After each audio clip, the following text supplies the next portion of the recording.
চমৎকার চমৎকার চমৎকার, ফ্যান্টাস্টিক। রিয়াল মাদ্রিদ টানা 3 ম্যাচে পয়েন্ট লুজ করলো, স্পানিওলের কাছে হারলো, অ্যাটলেটিকোর সাথে 1-1 গোলে ড্র করলো, এবং গতকালকে রাতে কি করলো, ওসাসুনার মাঠে যে 1-1 গোলে ড্র করলো। 7 পয়েন্ট লস 3 ম্যাচে, যেখানে একটা শক্ত অবস্থান হয়ে গেছিল রিয়াল মাদ্রিদের।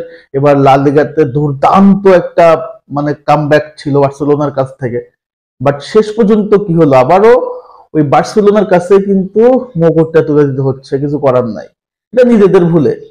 গতকালকের ম্যাচ নিয়ে, রিয়াল এবং ওসাসুনার ম্যাচ নিয়ে অনেক অনেক কন্ট্রোভার্সি আছে রেফারিকে নিয়ে। আপনি এই কন্ট্রোভার্সি গুলো থাকবেই, লা লিগাতে রেফারি ইস্যুস এটা নতুন কিছু না।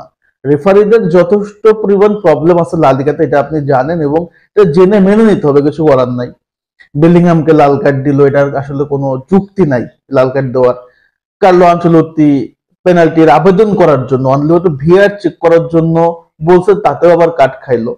সো ওভারঅল মিলে রিয়াল মাদ্রিদের এগনেস্টে গেছে হচ্ছে পেনাল্টি। রিয়াল মাদ্রিদের পক্ষে 4-5টা পেনাল্টি পেতে পারতো, সেটাও হয় নাই। ওভারঅল মিলে এই কন্ট্রোভার্সি গুলো যদি আপনি চিন্তা করেন, তাহলে দিন শেষে আপনি লুজার।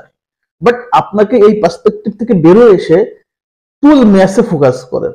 রিয়াল মাদ্রিদ তো এই ম্যাচটাতে সম্পূর্ণ ফেভারিট ছিল। শুরুতেই কিলিয়ান এমবাপ্পের একটা দুর্দান্ত গোল ফেদেরিকো ভালভার্দের ক্রস থেকে, বাট এরপরে কি রিয়াল মাদ্রিদ কম সুযোগ পাইছে? ভিনিসিয়াস জুনিয়রকে এমবাপ্পে যে বল দিছে, এর চেয়ে মাখন বল ভিনিসিয়াস জুনিয়রকে কে দিবে?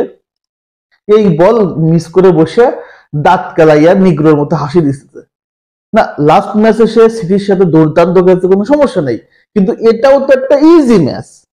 এই গোলটা ইজি গোল। যদি এমন হতো এটা অনেক টাফ ছিল, তাহলে আমি বলতে পারতাম না এটা টাফ ছিল, বাট ইজি গোল যখন আপনি মিস করে দাঁত কালাইয়া হাসবেন, এটা কিন্তু আসলে বিরক্তিকর।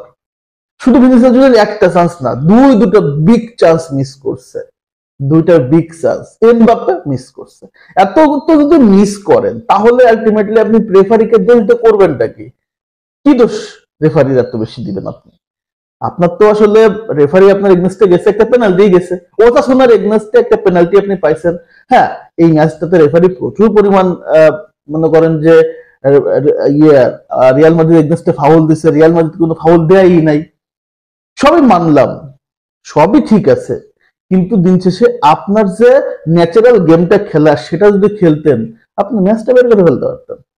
কি পরিমাণ শট করছেন! তবে এই ম্যাচটাতে রিয়াল কিন্তু হারতে পারতো, তিবো কর্তোয়া যদি অতি মানবীয় সেভ গুলো না দিত, রিয়াল মাদ্রিদ ম্যাচটা হেরেই যেত। ফার্স্ট হাফে দুর্দান্ত করছে হচ্ছে তিবো কর্তোয়া, সেকেন্ড হাফে করছে। তো এই ম্যাচে আসলে রিয়াল মাদ্রিদের অনেক কিছু প্রাপ্তি ছিল, নিজেরা চাইলে এই ম্যাচটা বের করে নিয়ে আসতে পারতো, কিন্তু আলটিমেটলি দিন শেষে যদি আপনি রেফারিকেই দোষেন, লা লিগাকে দোষেন, লাভ নাই তো। মাঝে মাঝে এমন অনেক আসবে, রেফারির এগনেস্টে আপনি যাবেন, অনেক সময় তো রিয়াল মাদ্রিদের পক্ষে অনেক কিছু গেছে না, তো সব তখন তো আপনি কথা বলেন নাই। তো এমন দু একটা ম্যাচ যাবে যখন রেফারি আপনার এগনেস্টে যাবে, মেনে নিতে হবে।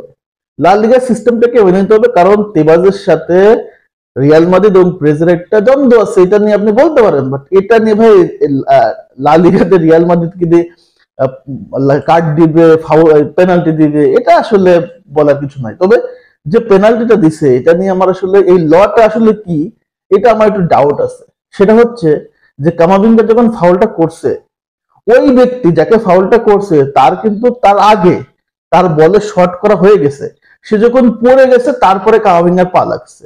এমন না যে সে তার জন্য শট করতে পারে নাই, সে কিন্তু আরামসে শট করছে, তারপরে কামাভিঙ্গার পা লাগছে। কারণ এই লটা কি, যে বল চলে যাওয়ার পরে কিভাবে আসলে পেনাল্টি হলো, এটা কিন্তু আসলে আর মাথায় আসলো না, এটা মাথায় আসলো না। ভিনিসিয়াস জুনিয়রকে ডিবক্সের ভিতরে ফেলাই দিছে, এমবাপ্পেকে ফেলাই দিছে, এটা তো আসলে একটা ভিআর তো টেস্ট করতে পারতো, বাট করে নাই। তো এই যে সিস্টেমটা, লা লিগার সিস্টেমটা আমার কাছে আসলে খুব উইয়ার্ড লাগছে। রেফারিকে আমি দোষ দিব না, বাট লা লিগার এই সিস্টেমটাকে, কি সিস্টেম আসলে লা লিগা চলতেছে, আমার সত্যিকার অর্থে খুবই মানে হাস্যকর এবং নোংরা টাইপের একটা লিগা মনে হচ্ছে, যে লিগটার জনপ্রিয়তা এত বেশি। হ্যাঁ, ইংলিশ প্রিমিয়ার লিগ কিন্তু সবার উপরে, বাট লা লিগার রিয়াল বার্সেলোনা কিন্তু বিশ্বের সেরা দুটা ক্লাব।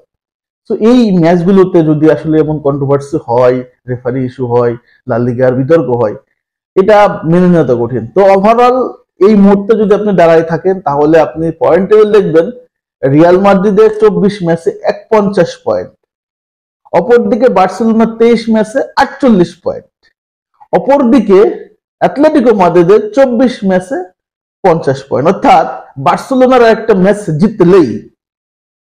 ম্যাচ জিতলে রিয়ালের সমান হয়ে যাবে, তারা 1 নম্বরে চলে যাবে। এখন রিয়াল বার্সেলোনার কাছ থেকে কামব্যাক করতে পারবে কিনা, আবার বার্সেলোনা ফল ডাউন করবে কিনা, এটা আসলে বড় প্রশ্নের জায়গা। তারপরেও আবার বার্সেলোনার মাঠে একটা এল ক্লাসিকো আছে, সো টাফ। এই সিজনে রিয়াল মাদ্রিদের আসলে আবার কামব্যাক করা টাফ। যে সুযোগটা পাইছিল তারা হারাই ফেললো। এখন দেখা যাক কি হয়। দিন শেষে আপনাকে আসলে মেনে নিতে হবে যে আপনি ম্যাচটা ড্র করছেন, আপনি পয়েন্ট লুজ করছেন। আপনাকে মাথায় রাখতে হবে যে আপনি আসলে এই ম্যাচটাতে পয়েন্ট লস করছেন। আপনার কাছে সুযোগ ছিল, অপরচুনিটি ছিল। সব কন্ট্রোভার্সি পাশে রেখেও ভিনি যে মিসগুলো করছে সেটা আমার কাছে মনে হয়েছে এই ম্যাচটার আসলে সবচেয়ে বড় টার্নিং পয়েন্ট। 2টা গোল মিস করছে।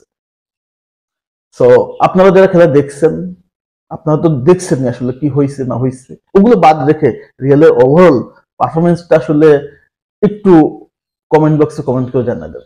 তো আলোচনা যতটুকুই, খারাপ লাগতেছে যে পয়েন্ট লুজ করলাম, তাছাড়া কিছু না। তো আল্লাহ হাফেজ, আসসালামু আলাইকুম।